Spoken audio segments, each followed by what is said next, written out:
If you like this content, please like and share. Crafty Hobbies by Lisa. Keep creating, keep crafting. Hello sa mga nanonood, the 1 million viewers. Okay, we're just gonna live and we're just gonna do some crafting. And if we have some questions, you can just ask questions. Ayun. The other day, last Monday, nagkaroon tayo ng guest, si Miss Sharon Lee. Si Miss Sharon Lee ay isang content creator na mayroong 132K subscribers. So, ayun. So, and marami kami napag-usapan, yung mga struggles niya about crafting. Ayun. So, marami tayong natutunan. So, for us crocheters and content creators, ano ba sa tingin nyo yung dapat nating gawin, yung mga things that we have to consider before, excuse me, for us to be, excuse me, ayan na. Ganito talaga ako pag umahawak ng yarn. For us to be considered successful crafter and content creator. There are things na nag-take down notes ako, and I also, like, nagmuni-muni. Excuse me. Nagmuni-muni ako. Ayan, namamagay yung mata ko dito. Namamagay yung aking mukha. Although lagi naman namamagay yung mukha ko. Ayun. So, there are things that we need to consider before, for us to be considered as a successful crafter and content creator, So, bago ka siguro maggawa-gawa ng mga tutorials or content about crafting. Hello Renato, how are you? Kamusta ka na? Wait lang. Nadidinig ba ako? Wait lang. About how we can be a successful crafter and content creator, When I decided to go into content creating, syempre dapat muna, you have to master your craft. That's number 1. Master your craft. Okay? How do you master your craft? You must have a good understanding of your crochet techniques, di ba? And knitting techniques. Dapat alam mo yung mga pasikot-sikot na once na may nagtanong, you can always answer their questions, di ba? And makikita naman kasi yan sa sa content mo if you have mastered your craft. Makikita naman sa yan eh. Alam niyo kasi ang crafting and crocheting, it's a very wide kind of topic or field of crafting. Kasi pag sinabi kong master your craft, pwede ka naman mag-concentrate or mag-focus sa crafting or sa field of crafting na napili mo, paano mo ba masasabi na you have mastered your craft? Yun nga, alam mo na yung mga basic stitches and you have been doing it for a long time. Kasi there are some people, hindi ko naman I know that they want to earn money through their craft, di ba? Pero kung gusto mo talagang makilala sa craft mo, you have to make sure that what you're offering is quality item, di ba? Ayun yung pinaka dun eh. Quality item talaga dapat siya. Quality item. So, when I say mastering your craft, before you start creating content or before you start selling, ensure that you have a good understanding of crochet techniques, patterns, and trends. So, yun nga, dapat kailangan na-practice mo siya regularly and probably to improve your skills and stay updated with new techniques. Alam nyo, actually yung nga sa sinasabi ko, ang mga crochet techniques, it keeps on improving and talagang sumasabay kasi siya sa trend. Alam nyo ba dati na ang crochet ay hindi, lang siya ate, yung na you have masters and you have a good understanding of the crochet techniques na inano nyo, no? Kasi, yung iba kasi, hindi ko naman sinasabing bawal, Anyway, buhay niya yan. Pero yung iba kasi, alam naman nila, may mga nakikita ko kasi na hindi pa ganun yung pulido, yung quality ng items nila, and yet gusto na nilang mag-sell. Sorry for the Ayun, gusto na nila mag-sell. Pero yung yung mga iba naman na kunyari mga, give yourself time to improve your craft before you sell or you make content.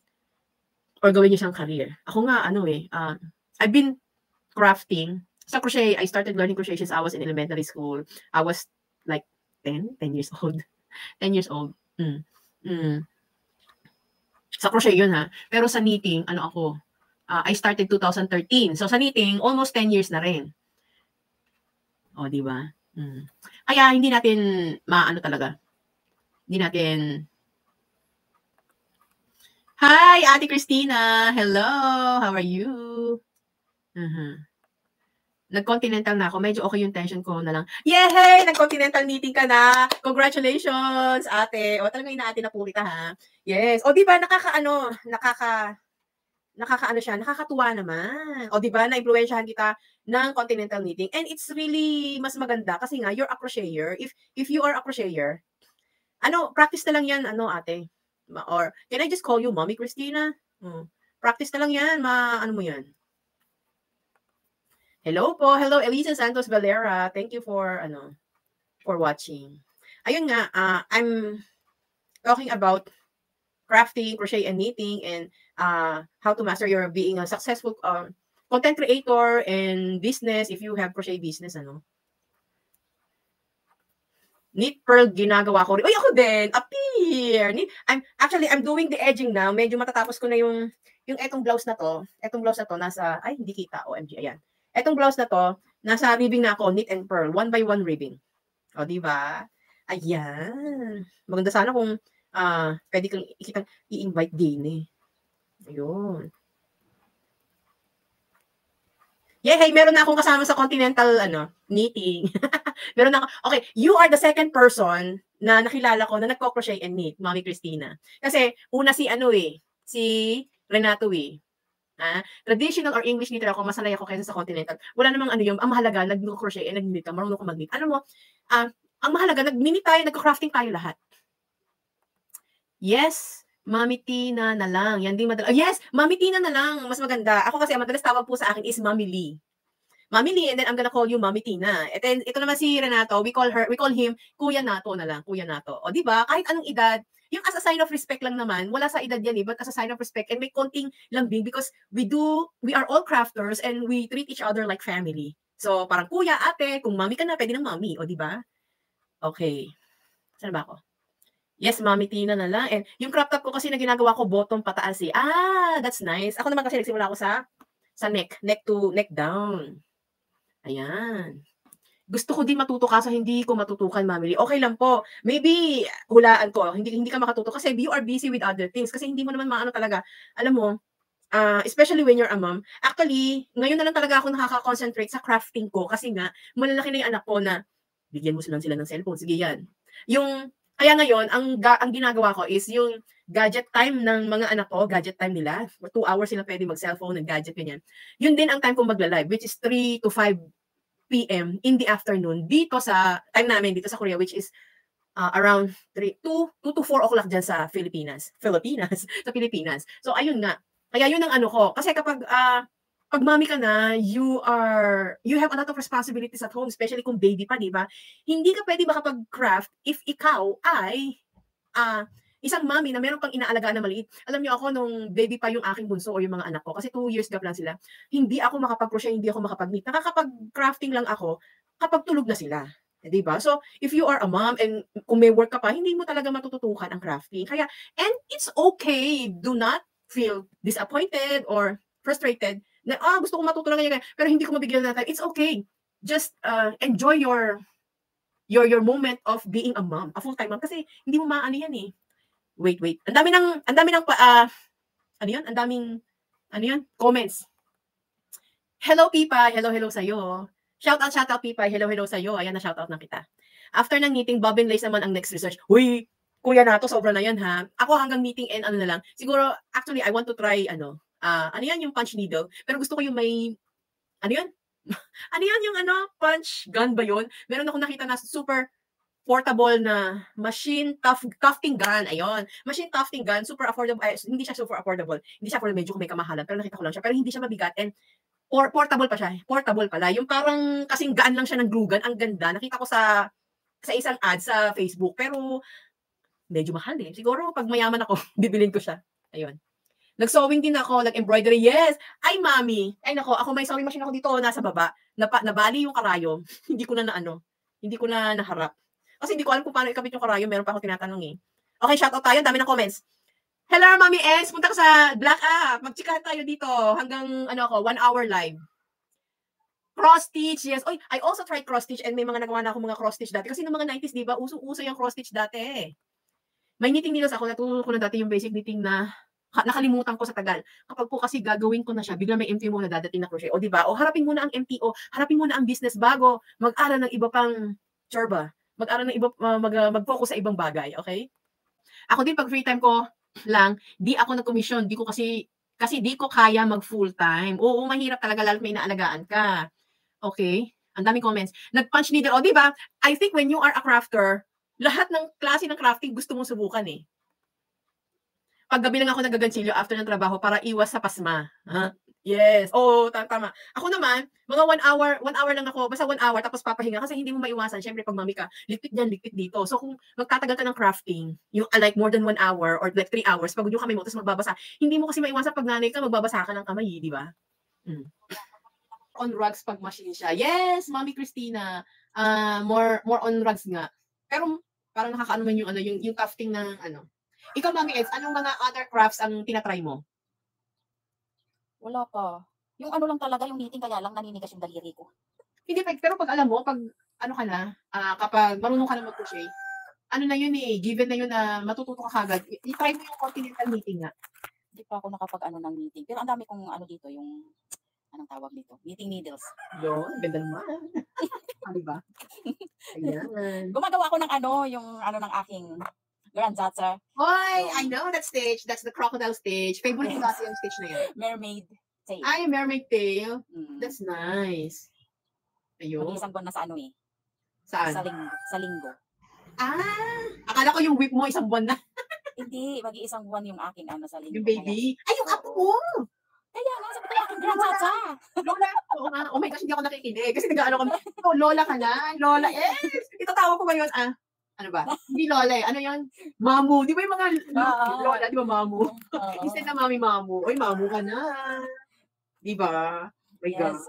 Ang bilis ng panahon. Parang kailan lang kinasal yung ano. Oo. Matagal na pala yun. Bilis ng ano. Ayan. Meron sabi ni Elisa. Alam mo naman, Mami Lee, lahat gusto gawin hanggang sa naging whip na lahat. Oy, makaka-relate ako dyan. Naging whip. Ikaw, Mami Ed, sila ng whip mo? Marami din. Hindi ko na mabilang. 100. Pag may dumarating akong yarn na maganda, umpisahan ko, hindi ko natatapusin. Correct. Di ba? Kasi, ang ano kasi sa ating mga crafter, if it's for personal use, talagang natatenga yan kasi we have to prioritize yung mga order talaga sa atin. Siyempre, ano man ang unahin mo yung personal, item mo, kaysa dun sa order sa'yo, di ba? So, ang ano natin ay makakapag-intay naman yan, pero yung orders hindi yun makakapag-intay. Oo. Eh, may mga atat pa naman, ano. Oo. Yung sa atin eh. Kahit abutin pa yan ng ano. May mga atat na buyer. Trulala. Ang daming basta kaya hawakan ng kamay, pwede natin gawin. Yes, kaya nga, yung mga handmade or other crafts. Cross stitch, naku-cross stitch din pala ako, kaya lang hindi ko na naan. Hindi mo na Oo, hindi pa ako nagko-crochet, nagko-cross stitch ako. Kasi nga, yung crochet, nauso na talaga since pandemic. Nauso. Tsaka yung hobby na naging pangkabuhayan ba? Ay, ayun nga, alam mo, minsan, Mami Eds, how can I say, yun na-invite you this Thursday, para, pwede ka ba sa gabi? 8 o'clock? Ano ba yan? Para saan ba yan? Hindi, mag-review ba ako? Hindi, no need, no. Parang ganito na nagkukwentuhan tayo. Sige, o gusto mo ngayon na lang. Hindi kasi ikaw yung pag malapit ka sa palikuran maririnig ko yung sorry sa mga Hindi na dito kasi andito yung magandang ilaw and magandang background. Anyway, anong tawag doon? Ayun nga, kasi ikaw yung one example of a crafter who turned her crafting into business. Yes. O, diba? Ayan po, hindi ko, ang gusto ko kasi, Mami, is magawan kita ng introduction video or something na ganun. O, diba? Kung paano ko nagsimula. Pero, sabagay, pwede ngayon na din, o sige, para hindi, baka mag-back out ka pa sa susunod eh. Hindi, pwede yung ngayon, yung pre-interview, gano'n. Ay, oo, sige, pwede din. Alam mo, parang nagpapatuhan lang din naman ang hindi naman, huwag tayo masyado magpaka-formal. Okay, ito mga kaibigan, actually, meron tayong 4 viewers sa Facebook and 2 viewers dito siguro sa TikTok. Si Mami Eds po, Mami Eds, kailan ka nagsimulang mag-crochet? Ikwento mo yung istorya mo. Ganun na nga. Nag-start ako, pandemic. O, diba? Kasi walang magawa. Walang magawa. Pero dati na akong nagko-crochet. dati na akong nagaganchilyo, yung ano lang, pang personal lang, gawa-gawa lang, ng mga, Habi-habi. oo, yung punda ng unan, ganyan, dito sa amin, dito lang sa, gamit ko lang dito sa bahay. Mm. O, tapos, nung ano, nag-pandemic, nauso yung mga crochet na face mask, tinaya ko rin. Ganon. O, tapos, naisip ko, sabi ko, mag-open kaya ako ng shop ko sa ano, sa Orange app. Ganon. Hindi nag-open ako ng ano. May nagawa ako ang una-una kong ano nun, nag-post ako ng mga, yung blouse, pero may nagawa na akong blouse no, na kulay pink yata, yun ang unang-una kong ginawa. Tapos pinost ko dun sa, ano, sa Orange app. May bumili. Oh, tapos may nag-check out. Hindi ko pa nga alam yun kung anong gagawin ko kasi first time ko gumawa ako ng shop pero hindi ako marunong mag-arrange kung paano ipapick up, ganyan. Sunga-sunga lang, di ba? Kasi hindi ko naman inaano, sabi ko, parang gumawa-gawa lang ako pero hindi ko naman ini-expect na may mag-check out talaga, yung parang may bibili, gano'n. O kaya nung na-check out yung ano, yung binili yung ginawa kong blouse, hindi ko alam kung ano ang gagawin ko. So, paano ba to? Paano ko ba i-arrange? Paano ko ba ipapadala sa kanya? Gano'n. Kasi mayroon ng presyo doon. Ano ba ang gagawin ko? Mayroon ng presyo. Tapos mayroong courier, napipick up sa'yo. Gano'n. Tapos ang ginawa ko, dinala ko doon sa ano, natanong ko kung nasaan yung office ng, yung courier na yun na ginamit nung nag-check out doon sa shop. Tapos sabi nung ano doon, sabi niya, ma'am, pipick upin to sa inyo. Sabi ko, excited lang, dinala ko na. Hindi na kayo pipick up. Sabi ko, dinala ko na dito. Sabi ko, ano bang gusto? Para hindi na kayo mapagod. Oo, para hindi na kayo mapagod. Sabi ko, pipick upin ba? Sabi ko, pupuntahan pala ako sa bahay. Kasi nakalagay, ma'am, for pick up, ganyan. Pero kung ida-drop by, di siyempre, ikaw ang magdadala dito. Sa bayan pa naman yun, hindi lang yung kalapit bahay lang. Talagang inano ko si Josawa na sabi ko, idala natin. Sabi ko, baka makancel. Hindi ko alam ang ano, yung pala, 24 hours or 36 hours bago i-cancel ng shop yung ano, kung hindi mo pa madala doon sa ano. Tawang-tawa ako doon sa ano. Sabi, ma'am, pipick upin po to doon kasi ano po to sa shop. Chinik out po sa ano. Ay, sorry naman. Sabi ko, syunga-syunga lang ampe. Ito sabi ni Kuya Nato, puti ka Ate Eds, tawang-tawa ako sa'yo. Alam mo, Kuya Nato, basta si Mami Eds ang kasama mo sa live. Walang comment. Talagang puro comedy na lang kayo. Magtatawanan na lang kayo. Pero totoo yan. Totoo yan, Nato. Totoong pangyayari yun. Kaya nga, alam mo, masarap ka kwentuhan si Mami Eds kasi nga hindi ka mamabore kasi tatawa ka lang sa mga kwento niya. Literal na syunga-syunga lang talaga. Apak. Dinala ko doon tapos nilaban ko pa yun talaga tapos kinabukasan ano dinala ko doon sa shop. Yun nga sabi sa akin, pipick upin mo. Sabi ko, alam na ibabalik ko pa tapos pipick upin yun. Sabi ko, tumayo pa ako dito tapos nagsaya pa ako ng ano tapos iuwi ko lang pala to tapos pupunta niyo. Sabi ko, ano niyo na? Yung ano niyo na. Sabi ko, tanggapin niyo. Nandito na ako. Tapos ang nakakainis pa doon, dinala ko ngayon. Bukas pa pala i-pick up kaya wala to sa system nila. So, anong nangyari? Nag-update ka naman doon sa system nila. Sabi naman kasi kilala ko na yung mga rider. Iwan mo na lang sa akin, ma'am. Sabi nung rider, ako na lang ang mag-ano doon, antayin pang mag-ano doon sa system nila. Kasi kinabukasan pa yung ito. Kinabukasan pa pala i-pick up. Ito, siyempre, excited na, di ba? Dinala ko yung ganitong hapon talaga, dinala ko hapon. Kasi pag ano, baka makancel, and which is, it might affect your shop. Oo. Tsaka excited nga first time kong maano. Tapos yun na, yung isang ano ko na yun, yung isang buyer ko na yun. Yung parang minisage niya ako na sabi niya, siya yung nag-offer na sabi niya, para hindi ka, alam din niya yung ano, yung sistema ng sa shop, di ba, mayroong mga percent na binabawas. Tapos sabi niya, mag-outside ano na lang tayo. Iaano mo na lang i-GG ko na lang sa iyo, i-GG ko na lang yung bayad, tapos ipadala mo na lang sa ano, ganyan. Kaya nagkasundo kami, nakailan siyang order sa akin ng puro wearables naman yung in-order niya sa akin. Kaya naano ako noon ng wearables, ang tagal na, mga 20, ano siguro yun, 2019, kaya o 2020, naano ako sa wearables. Hindi ko na naano yung shop na yun kasi hindi na siya doon nag-check out kasi nag-outside ano na nga kami, nag-outside doon sa shop. PM na lang kami. Tapos ang pumatok doon sa shop ko naman na isa, yung maliit na lang, yung sa SpongeBob na yung bralette. Yun. Di ba gumagawa ako lagi sa live nun yung yung SpongeBob na di ba ang alam ko, itong mga kaibigan, si Mami Eds po ay nagsusupply ng kanyang mga crochet handmade items sa isang napakalaking, how can I say, handmade item, crochet items and knit items shop somewhere in Metro Manila. Pwede ba natin sabihin or wag na lang? Kilala din naman siya kilala din siya sa Black actually maraming nakakakilala doon But anyway, ang initial niya is FF. FF. FF na Oo, lang. sa FF. Yung shop na yun, actually, I think hindi lang ikaw ang kinukuhaan niya ng mga crochet or handmade Oo, items, oo. ano? Ang dami talaga kasi ang dami niyang paninda. Alam mo, uy, baka naman, pwede ko siya ma-interview one time here. Oo, Yung, pag di siya busy. oo, pag di Kasi siya busy-busyhan, oo, busy-busyhan lagi yun eh. para maka-inspire din ba siya? Kasi ang galing ng strategy niya, di ba? Nakakatulong na siya sa nakakatulong siya sa, ano yun? Nakakatulong siya sa mga crocheters like you. Oo. At the same time, talagang napopromote din niya yung ng crochet, di ba? So sana dream ko ma-interview or makasama, makadaog pang palad yung mga yung mga kagaya ni FF, tsaka yung mga tsaka yan si Efrain Villanueva, si Ganchillo Gapito, ayaw magpa-interview. Si Efrain, si Ganchillo Gapito, ayaw magpa-interview, mahihain daw siya. Diyos ko naman, para lang tayo magchichikahan dito, no? Kaya nga, naano pa lang eh. Doon sa tertiary pa nga, nagpapa-interview yan, tapos dito hindi nagpapa-interview. Oo nga, no? Apa kanya ni Efraim? Asan ba si Efraim? Nasa work pa yun, busy pa yun. Meron tanong dito, Mami Ez, ang sabi is, paano ba mag-price? Ikaw, paano pina-price yung mga items mo? Dinidepende ko sa sa yarn na gamit ko. So, paano ka mag-compute ka? Mag-give us one example, let's say, yung mga dyno mo, o paano siya ipa-price as retail and wholesale, di ba? Kasi ikaw ngayon, wholesale ka na kasi nga. Oo. Kaya lang hindi ako nagre-reveal ng presyo ko nga. Kasi maraming maano talaga. Kaya yun nga. Bigyan ka na kami ng idea. Yun nga, ang ginagawa ko, depende sa yarn na ginagamit ko. Kung halimbawa, medyo pricey yung yarn ko, pricey din yung tsaka yung bibintahan ko ba? Kung halimbawa, pira-piraso lang, syempre medyo mahal-mahal din.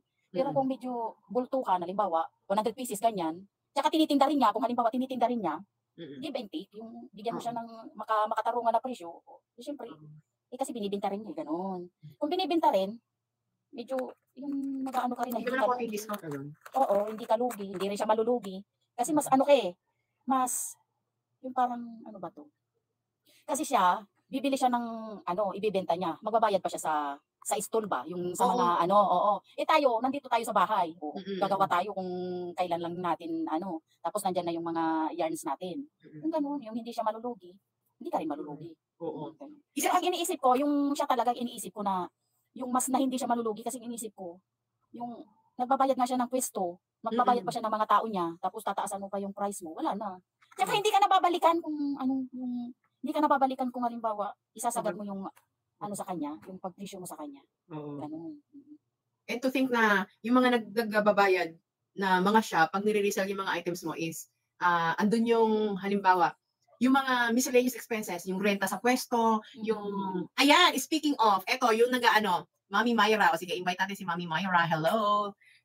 Yung renta sa pwesto, tsaka yung tax, syempre may business permit yan, di ba? Oo. Yun ang minsan hindi magbabayad pa siya ng mga tauhan niya, di ba? Yes, of course. Yung mga tagabantay ng items niya, o di ba?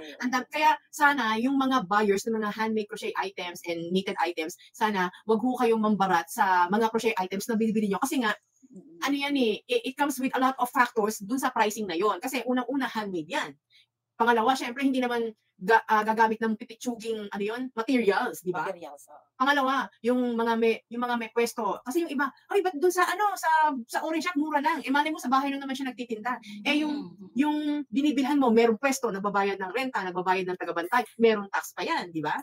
So yun yung mga factors kasi yung iba hindi naiintindihan yung ganun. So sana if you really want to, sa mga buyers dyan na nagpa-patronize ng mga handmade items, kung gusto nyo suportahan talaga and gusto nyong mag-thrive yung crochet and handmade community, yung crafting community na ito, suportahan po natin sana. O, di ba? Hello, Sis MJ. Hello, Sis MJ. Bati ka naman sa ating mga viewers. Meron tayong 5 million viewers sa Facebook. 3 million viewers dito. Ayun nga po. Ayan si Mami Myra, si Mami MJ, nakapag-try na rin siya na magkaroon ng stall sa, I think sa shopping mall ata yun, Mami May. Andiyan ka ba? Hindi pa siya ready. Sa mall po. Ayan. Kasi may kakilala po ako na na mayroon daw pwedeng upahan na stall or booth dun sa isang mall. Ganun po. So, kamusta naman ang ang experience? Masaya, excited, tsaka maganda, yung maganda talaga na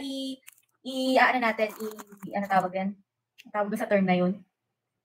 Papakita natin yung mga handmade products na talagang, yun nga, yung may uso na kasi ngayon mga crochet items, crochet tops, crochet wearables po ngayon Yun yung usually na gusto nila. And also the keychains para sa mga students. Ayan. Yun yung mga mabibili sa mall.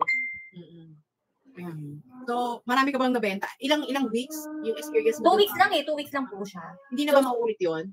Possible po by June, mga ganun. Pero pag-usapan pa po namin, medyo busy pa sa family life, syempre. Kasi nga si Mami MJ, si Mami Mayra ay may alagaing pang chikiti sa family life. So, hindi masyadong makapagano. Pero kung magtagal-tagal pa, maganda siya Kumbaga, pero mas maganda yung sarili mong pwesto na. I mean, yung mismong place mo. Pero maganda rin yung pag mga nag-umpisa pa lang, at least nakikilala ka sa page mo.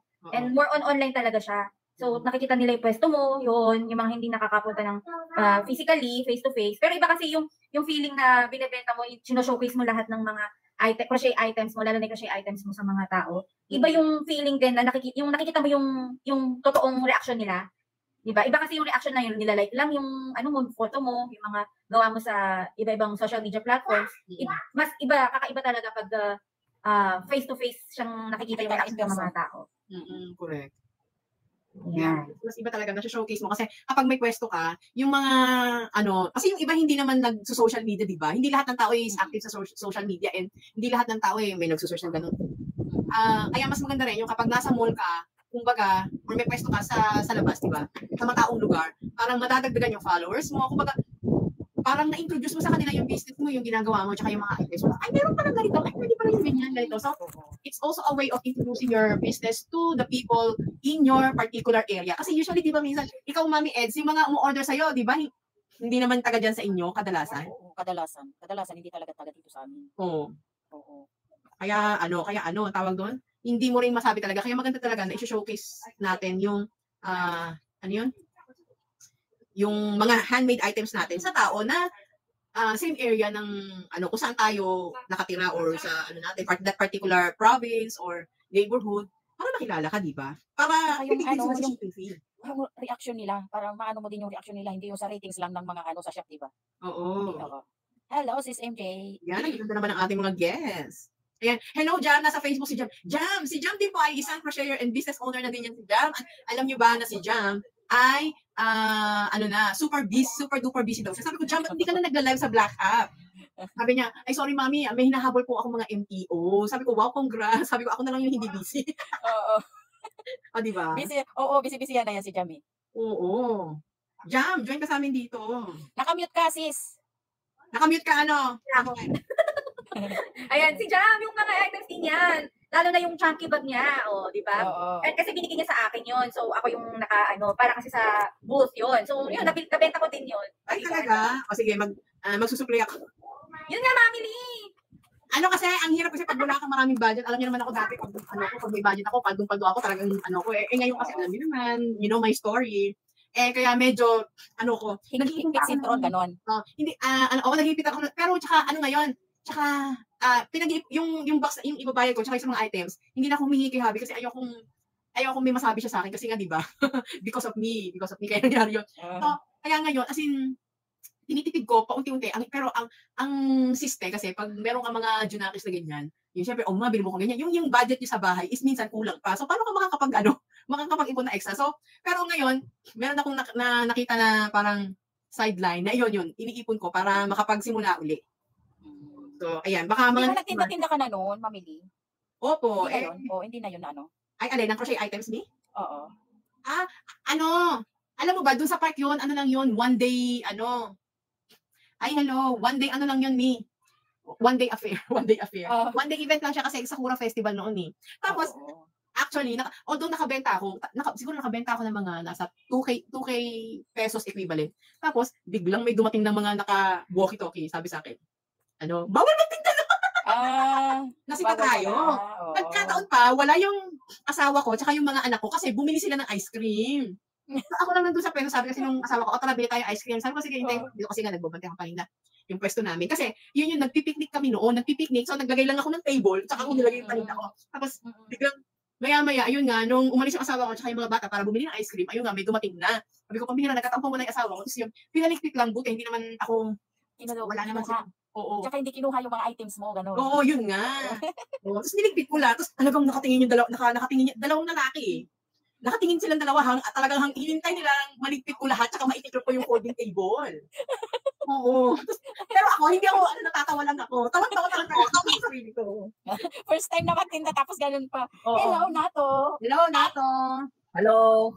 Ayan. Welcome to our live. Welcome to our program, The Crafters Forum. O, di ba? Talagang, alam mo, tama-tama talaga yung title ko na always The Crafters Forum because we are all crafters and we're talking about, things about crafting and anything in between na involving sa ating ginagawa sa crafting, Kuya Nato, bumati ka muna sa ating mga viewers dyan. Hello, magandang hapon po sa inyong lahat at makulimlim na po dito sa lugar namin. And then hi po sa mga viewers natin and hello po sa inyo dyan, mga bagong katulad ko. Ayun nga. So pinag-uusapan namin kasi yung about having a crochet business and yung sa mga pricing. Kanina nag-comment si Kuya Nato about sa pricing. Ikaw, Kuya Nato, anong masasabi mo dun sa pricing? How do you price your items? Ano ba yung tama? Ikaw as a knitter and crocheter natin, magkaiba ba ang Okay. ang standard or criteria sa crochet and knit? Okay. Kasi sa crochet and knit, almost the same lang silang magpresyo pagdating sa standard ng pricing handmade items, no? Pero sa akin kasi, magbe-base ako doon muna sa direct materials which is the yarns, no? Bago ko siya i-presyo yung yarns, alamin mo muna kung magkano ang presyo mo ng yarns sa pinagbilhan mo. Like for example, kapag bumili ka ng Indofil na 200 grams which is sabi natin na 150 pesos, then you have to divide it doon sa pinakonsuman mo ng isang projects. Like for example, kapag na-project ako ng crop top na simple lang, no? Yung finished project na yung crop top, tinimbang ko ulit. No, tinimbang ko muna ulit, then I have to divide it by kung ilang grams doon mismo sa pinagbilhan mo ng Indofil. Yun maging resulta mo muna. Then after that, magbasehan ka muna ng labor cost mo. Pwede kang pumili sa dalawang doon, napapila mo sa labor cost is either mag-base ka ba sa skill levels mo or pwede ka rin mag-base ng minimum wage mo. Yes, yun ang pinagbasa ko doon. Ang sa akin, ang standard ko is based on the minimum wage dito sa area namin. So minimum wage per day, i-divide mo ba yun sa 8 hours? Yes, mami. Normal hours po natin is 8 days. 8 hours pala rather, no? Pagka ganun kasi, maraming mga crocheters kasi na nagtatanong, magkano ng presyo sa ganito si ganyan, di ba? So, for me, kung anong standard ko. Kasi meron tayong sinusunod na pricing items doon. May nakita ako doon, which is the website ng DTI. Free downloadable siya. Marami ka pang idea kung paano ka mag-price ng handmade items. Doon ako na-inspired. Sabi ko, kung mag-search muna ako sa DTI, meron pa ba sila silang na competition how to price it sa isang handmade items? Meron po. Meron po doon downloadable na free sa DTI. Talaga? I-share mo nga, i-PM mo ako, i-share mo sa akin yan. Kasi para yung, alam mo yun, ma-share natin sa ibang crafters na always nagtatanong sa mga Facebook groups na kung paano ko mapaprice ng mga items na ito, di ba? Yes, mami, kasi meron doon, yes, mami. And then, meron akong nakita na yung bead making yata yun. Doon ko binase doon. Paano bang kinumpute? Ano bang pinakaiba ng direct or indirect cost na materials mo? And then yung profit margin mo, it's up to you kung ano mo magiging profit margin mo roon. Marami talaga na pag-basean ng computations roon. So, yun, magandang din yan, magandang ma-share natin sa iba, no? Mamaya, i-PM kita, Kuya Nato, ha? And then, sabihin mo sa akin kung saan pwede, or maybe you can send me a link where I can see yung mga standard or procedures how to price handmade items according to DTI. Ayan. Kasi alam mo, minsan, yung mga buyers natin, alam mo, I have this vision. Meron akong vision eh. Kasi, tayong mga crocheters, iba-iba tayo ng sa mga business natin or sa mga binibenta nating items, iba-iba tayo ng sinusunod na standard ng crochet items eh. Alam mo, minsan, pumapasok to sa isip ko, yung magkaroon ba tayo ng Crocheter and Knitters Guild in the Philippines na para tayong OMG. Wait lang, nagpasa yung aking live sa Black App. Ayun. Yung, bakit hindi tayo magkaroon ng Crocheter and Knitters Guild para tayo yung magdidikta kung magkano ipopresyo etong para hindi sasabihin na, ay, bakit ito ang mura? Bakit doon kay mura? Bakit ito ang mahal? Kasi if we are united as one, meron tayong standard na susundin. Pag ganito yung materials, ganyan. Kung paano mag-compute ng prices, walang magko-question sa atin. Tapos, ipakita natin sa mga buyers natin na ganito yung sinusunod namin yung standard of pricing sa handmade items, di ba? Yes, magkakaroon talaga tayo yung craft guild talaga kung tutusin. Dito lang sa Pilipinas lang wala para tayo dito. Kasi sa Amerika, meron sila roon. Oo, di ba? Kaya yung, alam mo yung mga ano sa Amerika, ano talaga eh, kung i-adapt siguro natin. Actually, if you know, Mami Girlie de los Reyes, napag-usapan na rin namin yan. And then, sinabi mo sa kanya, sabi ko, alam mo, mas maganda siguro na gano'n. Kaya lang, paano mo sisimulan? Paano mo anong tawag doon? I-collect or i-gather yung lahat ng procedures all over the Philippines. So, sabi ko, itong live natin. Kaya nga, itong content creating ko, para na rin ma-reach out yung mga ibang crafters na rin na sumusubok sa ganitong business, sa crocheting, sa knitting, and handmade items, di ba? Yes, mami, totoo yan. Kasi talagang lahat ng mga beginners, naman kahit meron na silang magandang project sila, pero madalas pa rin sila tatanong, magkano po bang presyo ganito? Ano bang mga basic na pwedeng gawin sa ganitong stitches or tips or advices? Kadalasan yan ang tinatanong sa mga natin ngayon dito sa ating bansa natin. Kasi kadalasan yan, puro patterns ang hinahanap, ito si ganyan. Pero sa akin, hindi ko hinahangad ng gano'n. Ang sa akin lang, more on self-taught lang ako, more on research ako eh. Halimbawa, kung may mga hanapan ko ng pattern, hanapan ko ng solusyon. Tapos pag sa presyo naman, presyo ko rin. Tapos minsan, may mga ibang mga consumer o mga clients na sila pa mismo nagpipresyo sa nagawa mo eh. Yun ang biggest mistake sa mga other na clients natin eh. Di ba? Paano sila nagpapresyo? Paano yun? Hindi, kumbaga sa mga clients din minsan, halimbawa, kung ang presyo mo is, 1,500. Hindi, kasi may mga kadalasan ganong clients na, presyo ko na lang sa'yo kasi total, madali mo naman gawin. Yan ang pinakamali sa kanila eh. Madali mo naman gawa yan, kung magkano-crochet ka, hindi. Kung gano'n. Sinabi ko din sa kanila na, ma'am, kung sasabihin yung madali, nag-effort pa ako ng madali, kahit madaling araw kong natatapos, sasabihin madali ba yan sa akin? Hindi po gano'n kadali yan. Hindi po biro mag-crochet or mag-knit, kung tutusin, matilas pa lang talo na ako eh. O kaya sa labor cost ko pa lang. Siyempre, pagod ko, kuyat ko pa ako sa kanila. Kasi sabi ko, nag-base po ako sa competition. Hindi po ako nag-estimate or nakukumpara sa mga ibang nagpo-crochet at sa akin. Ako nagko-compare by other crocheters or knitters. Kasi sa akin kung anong standard ko. Ako, yun ang sinabi ko. Oh, ayun nga. So may track kasi. Narinig niyo ba yung track? Anyway. Ayun nga, salamat sa iyong perspective, Kuya Nato. Yung ang problema kasi sa iba yung sa mga clients, sila yung nagdidikta, lalo na kamag-anak, kakilala, kaibigan na yung ini-expect mo na magsusupport sa sayo bilang crafter, sila pa yung nambabarat. Na-experience ka bang ganon? Mami Eds, ikaw, share your experience. Sino yung... Alin yun? Sino yung mga... Repeat the question. Hindi yung... Di ba kasi usually, ang sinasabi natin lagi, pag tayong pag nag-business, kahit anong business, hindi lang sa crafting business. Kung sino pa yung ini-expect natin na susuporta sa atin, sino pa yung nambabarat? Like, friends, family, and kakilala. Ano masasabi mo ba? Do you relate or hindi naman? Ako wala akong kasi sa mga friends ko naman, halimbawa may bumibili sa akin pero madalang naman. Hindi, sa totoo lang madalang sumuporta ang friends at family sa business mo. Correct yan! Ako nga, alam mo, di ba, nag-K-pop ako?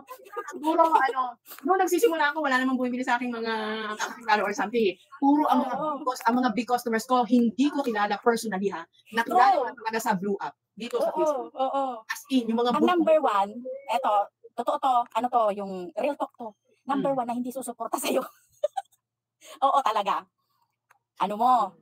Kaya wala akong masisay na kasi. Madalang ang bumibili sa akin na kakilala ko. Pero yung mga bumibili naman, wala namang yung hindi pa naman ako, ang mahal naman, ba't ang mahal? Ganon. Wala pa akong na-experience noon na.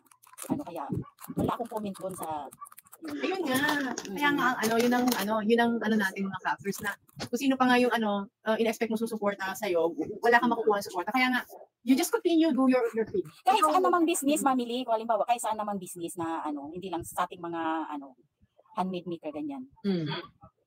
Kahit anong business. Oo. Ayaw kang isupport. Ay, hindi naman sa ayaw siguro. Yung parang, basta. Hindi naman sa ayaw i-support. Hindi naman siguro nila. Wala kang makukuha. Ganon. Oo. Correct. Hindi naman sa ayaw i-support. Siguro hindi lang nila bet yung binibenta mo siguro. Oo. Hindi nila bet na mag-success yung ba? Ako naman, support naman sila. Iba-iba talaga no? Ayan, This is MJ. Kasi support naman sila. Support naman sila in a way na ilalike nila yung mga post ko, isi-share nila, magpo-comment, kahit up lang, kahit basta, up, gano'n na, basta gano'n lang, in a way na gano'n, then halimbawa, pag may nagtatanong sa kanila, ano ba magandang souvenir, ito, i-mention nila ako sa page, gano'n lang naman. Pero pero yung in a way na bibili sila na for this, ganyan. Minsan, talagang nagtatanong sila kung may discount. Siyempre, bibigyan mo rin ng discount. Ganon. Siyempre, tayo naman kasi mga Pilipino, siyempre, gusto rin natin, wala bang tawad dito, last price, mga ganyan, di ba? So, alam mo na kung paano mo sasabihin kung, ay, ito, sige, ito yung price ko, sige, bigyan kita ng ganito. Nasa sa'yo yan, nasa seller yan. Oo. Minsan, ang technique ko naman, for example, hanggang dito lang yung price ko, pero dadagdagan ko muna, pag tumawad sila, sige, halfway tayo. Oo, hindi ka parang ganun. Oo. Ganun. Ganon. Tapos yung standard nga, kasi mahirap yun, paano kasi kung iba-iba yung supply natin ng materials, iba-iba yung price nila. So parang naisip ko, paano nga i-standard natin yun? Kung dito sa kabila, sobrang mura ng yarn na nabili niya. Kaya minsan mura din yung pricing nila. Tapos kaya naging free nila dun sa giveaway, something like that. Paano naman yung isa talaga na binili talaga yung materials na sariling bulsa? So, parang medyo conflict yun, di ba? So, medyo yun. So, depende pa rin talaga sa seller at sa materials na gagamitin mo. Parang medyo mahirap yung standard na gagawin kasi kailangan mo talaga i-value mo yung materials na kinuhanan mo, yung supplier ng materials na ginamit mo. Kasi usually sa sa Orange App, ganyan. Pero yung mismong kukontak doon sa mismong supplier talaga ng yarns. Yung bulto lang. Kailangan ng may business permit ka or kaya may something na may established physical store ka para bigyan ka nila ng parang supply talaga. But unlike me, kasi 80% talaga hobby lang. So 20% lang yung business na ganyan. So, yun. Iba-iba din kasi talaga kung ano talagang gusto mo sa buhay. Kung ako kasi masaya ako, gumagawa ako ng mga project ko. Kung nagustuhan nila, magpo-post ako. Gustuhan nila, na-mind nila, okay, bibili. Pero minsan, syempre, ako, yun nga, yung isa sa, gusto kong magkaroon ng booth. So, nagkaroon kami ng booth. Masaya siya, in a way na i-explore natin or na-expose natin yung mga crochet items. Showcase natin yung handmade products natin sa mga tao. At na-appreciate naman nila yun. Yun nga lang, yung iba talaga, gawat or parang yung gusto nila mura lang. Pero wala talagang mura sa sa handmade. Pricey talaga siya kasi pinagtutuunan natin siya ng oras, ng effort, at syempre yung utak natin kung anong design ang gagamitin natin. Yun po. Madalang talaga, nagpa-price tayo. Depende sa yarns na ginagamit natin. Depende sa, yung iba. Ako talaga, nagpa-price ako. Dumidepende sa yarn na ginagamit ko. Hindi ako nakadepende sa yung, skill. Hindi ako dumidepende sa skill ko kasi nga, yun nga, hobby ko lang to, nalilibang naman ako, nagiging happy naman ako. Tapos kumikita pa, di mas happy pa tayo. Oo. Correct. Oo. Naiibsan yung stress mo dahil ini-enjoy mo yung ginagawa mo, mas lalo mo pang i-enjoyin kasi nagugustuhan ng yung ginagawa mo. Correct. Kumikita ka pa, ganun, di ba? Oo. Yes, so parang passion mo talaga. At hindi lang for the kita lang. Pero maganda rin talaga na may income ka. Kasi pag sa time ng kailangan mo ng income at wala kang gastos, doon ka kukuha, ganun. Oo. Yun. Doon ka kukuha ng pambili ng yarns. Yung una talaga, syempre habi-habi lang. Oo, yung una talaga habi-habi lang. Tapos ngayon, ini-enjoy mo na kasi kumikita ka na. Magiging ka naman niya kung, habi ko lang naman yan, hindi naman ako interesado sa ganun. Pero ngayon nagiging interesado na ako. Interesado na ako sa kita ko ngayon. Apaka. Oo. Anyway, mabalik tayo sa balik tayo dun sa standard price Siguro what I mean sa standard pricing is yung meron lang tayong procedure na susundin na kunyari how to compute our price. Hindi I don't mean na kunyari parehong let's say sunflower keychain. Hindi tsaka mamili. Yung dumidepende din sa yun sa skills? Hindi. Yung, tawag nito? Yung linis ng paggawa. Oo nga, yung skills nga, quality ng Yan, yung quality. Oo, kasi nga, may ako, diba, na binita niya ng murang-mura, tapos nag-post yung bumili, na na kaitsura daw yung mga niya. Kasi nga, doon siya pumunta sa murang-mura, halos ipamigay na nung nagbenta sa tapos magrereklamo siya na kaitsura daw yung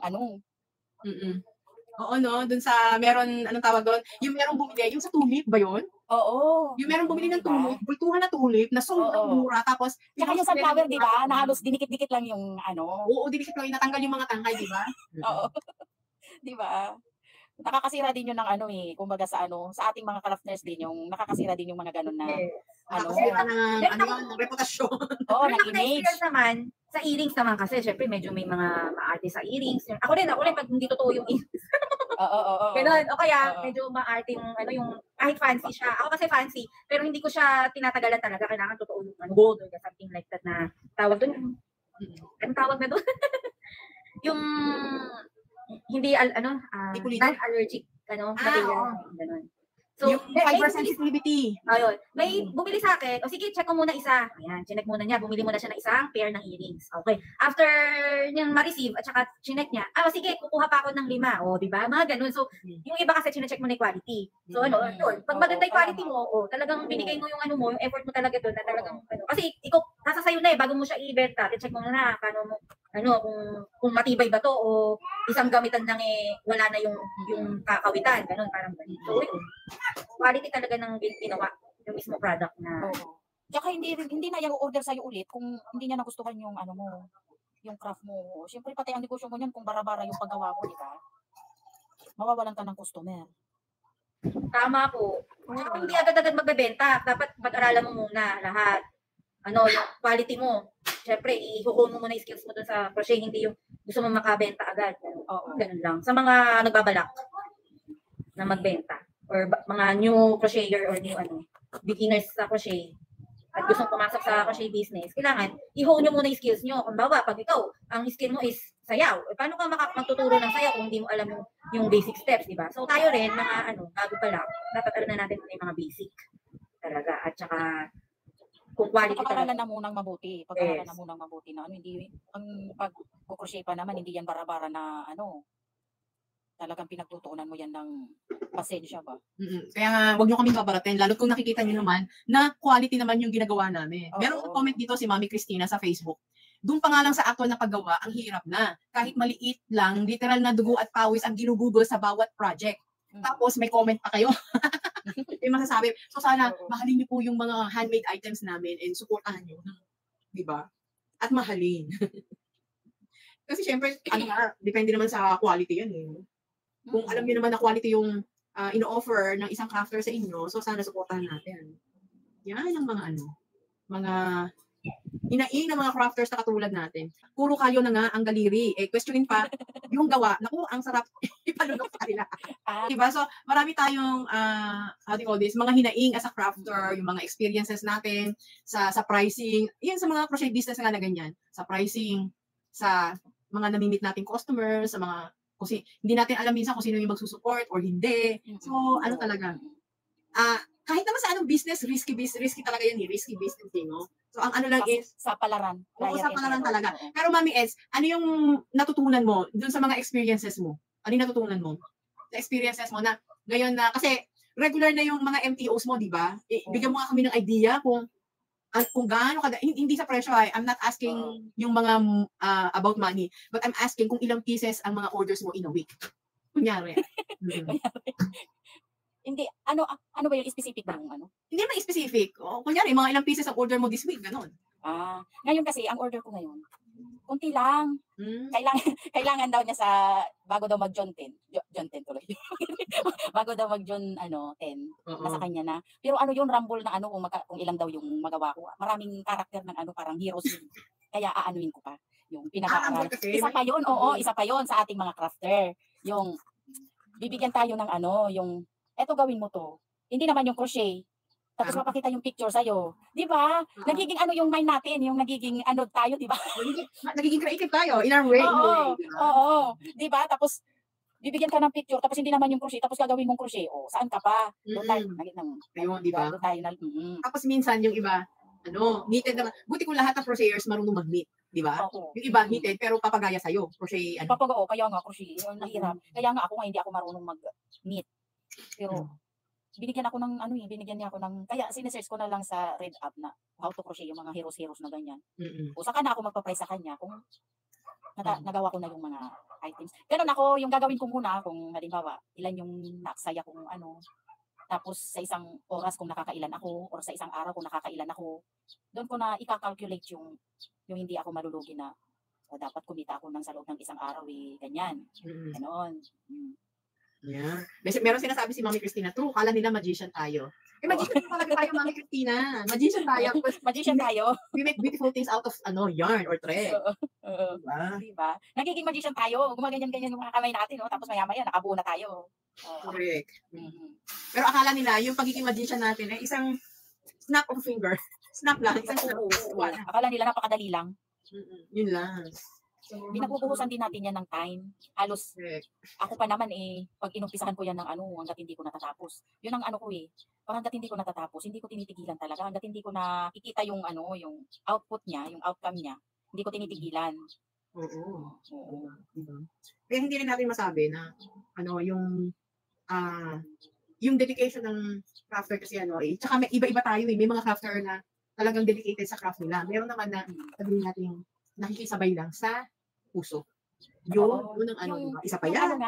Isa pa yan yung halimbawa, kitaan ng mga bulaklak ngayon. Ay, gagawa ka ng mga bulaklak, yung gano'n. Halos gagawa ka ng marami, tapos ibibenta mo ng napakamura. Diba? Pero siguro kung ikaw na alam mo yung quality ng gawa mo, alam mo yung how can I say, alam mo kung paano ka gumawa, and alam mo kung ano yung binuhos mo dun sa craft or dun sa handmade item na ginagawa mo. I think you should be confident with your price. Kung sige, mura. Alam mo kasi kahit anong business. Kasi nung nagbi-business, ibang business naman ako, hindi naman crochet. Pareho kami ng binibenta. Pero lagi sila, ay, bakit po sa kanila mura, sa inyo mahal? Yung pala, una-una quality, saka yung mga included items. Ganun. So, ang ending, pag bumili sila dun sa mura, nagsisisi sila. Kasi, quality is compromise. Anong maasahan mo naman sa murang item? Anong kind of quality na makukuha mo, diba? Ang dami nagpo-post na ganyan sa Facebook. Pag mga diba? Tapos, yung iba naman, parang bumibigay na lang, sige na nga, kasi inaano nila na wala silang benta. Diba? Pinapamigay na lang. Oo. Pagka sa pamigay sale na lang. Kasi sila na wala mang So, ako nga kaya sabi ni Mami Christina, kaya mas gusto ko pa na binibigay ko na lang, mas rewarding pa sa feeling, yung makita yung ngiti nila, sold na ako dun. So, ayan naman si Mami Christina, it's a hobby, and yun nga lang, ginagawa niya yung kanyang craft para magbigay ng kaligayahan sa kanya and to satisfy her, yung feeling na makagawa ka ng mga handmade items. O, diba? Kasi kung babarating ka rin lang naman talaga, yun na. Kaya pag binigyan tayo ng ako minsan namimili din ako ng bibigyan ng mga ng mga handmade items. Kasi if alam niya yung worth ng ginawa mo. Kasi yung iba diba, yung bang pinapamigay. Oo. Or yung makikita mo na lang nandiyan na sa gilid. Oo. Diba? Correct. Oo. Yun din ang inaano ko kahit hindi yung gawa ko, yung mga lang, yung kumbaga sa bibili ka ng regalo mo sa kanya, ganyan. Tapos makita mo hindi naman sinusuot. Makita mo pinamigay din, di ba nakakainis? Correct. Oo. Kaya mamimili din tayo ng pagbibigyan natin kung alam natin na magugustuhan ba nung bibigyan, nung gagamit, at kung gagamitin ba niya, and kung gagamit-gamit ba. Ay, makikita mo, di ba, ang mga nagsusuporta sa ating mga crocheter and crafter din. Tayo lang din. Oo. Tayo lang din. Kasi naiintindihan natin, kunyari. Di ba, Mami Eds, may mga crocheters na nag-order din sa'yo, di ba? Kunyari. Crochet yung sinusuplayan ko. O, di ba? Kasi diba? alam niya yung, yung pinagdadaanan ng isang crafter na katulad natin. Kaya ganun. Tsaka yung iba ko, kunyari, ako, for example, kasi more on, basta ko concentrate kasi ako sa mga knitted projects ko or mga crochet wearables kasi ako, kasi nga tsaka for family use lang din naman, personal use sa akin.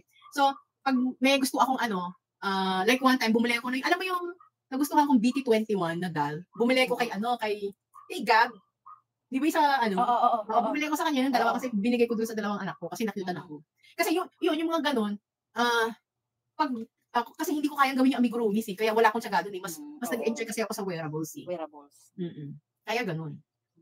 Kaya tayong mga crocheters, tayo lang din ang Tsaka tinitignan natin yung halimbawa, yung gawa ng iba, kaya ang itsura sa personal, yung mga gawa niya, ganyan, di ba? Oo. Na-amaze din tayo sa mga gawa ng iba. Kaya ganun. Kaya pag nakaka-amaze. Actually, ako din gusto ko rin umorder ng ng mga ibang items sa other crocheters na pag ang tingin ko, ang ganda-ganda ko, gusto ko rin ng ganun. Pero for me kasi alam ko na hindi ko kaya yung ginagawa niya. Although crocheter din ako, hindi ko kaya yung ganun. Iba-iba tayo ng 40 kasi. Ikaw, Mami Eds, meron ka bang yung tipong meron kang gusto mong item na gusto mong bilhin sa ibang crocheter? Yung mga gawa ni Mary Gurumi. Ay, oo! Si Mary Gurumi. Actually, yung mga princess, yung mga maliliit na Ayan. Correct. Ako siguro kung nasa Pinas lang ako, baka bumili na rin ako dyan. Si Mary Gurumi. Yung mga gawa ni Mary Gurumi, ang inaano ko yung mga maliliit na Snow White. Si Mary Gurumi. Nakakumot ka namin. Si Antoinette Mary Gurumi. Ayan. So, Antoinette, na-promote ka namin, ha? Shout out to Mary Gurumi. Pangarap namin makabili ng ano mo, mga mini dolls. At Ibabo. Oo. Mga mini dolls niya. Oh, At diba? Ibabo, mag-up ka na nga. But anyway, mag-end na tayo sa Facebook, but we'll continue chika-chika, informal chikahan lang dito sa talk. Pero magpapaalam tayo sa FB. So, dahil naka 1 hour and 30 minutes live na tayo. So, we'll be back. Maybe siguro gawin natin tong afternoon, regular afternoon show. Pag mga ganitong oras, mga around 3 to 5 or daan is 2 to 4. Ayun. Oh, 4 na O, yun. diba? This is the Crafters Forum with Mami Lee. Thank you and bye-bye. Magbabay ka na, Mami Ens. Pero hindi tayo magbababay dito, ah. If you like this content, please like and share. Crafty Hobbies by Lisa. Keep creating, keep crafting.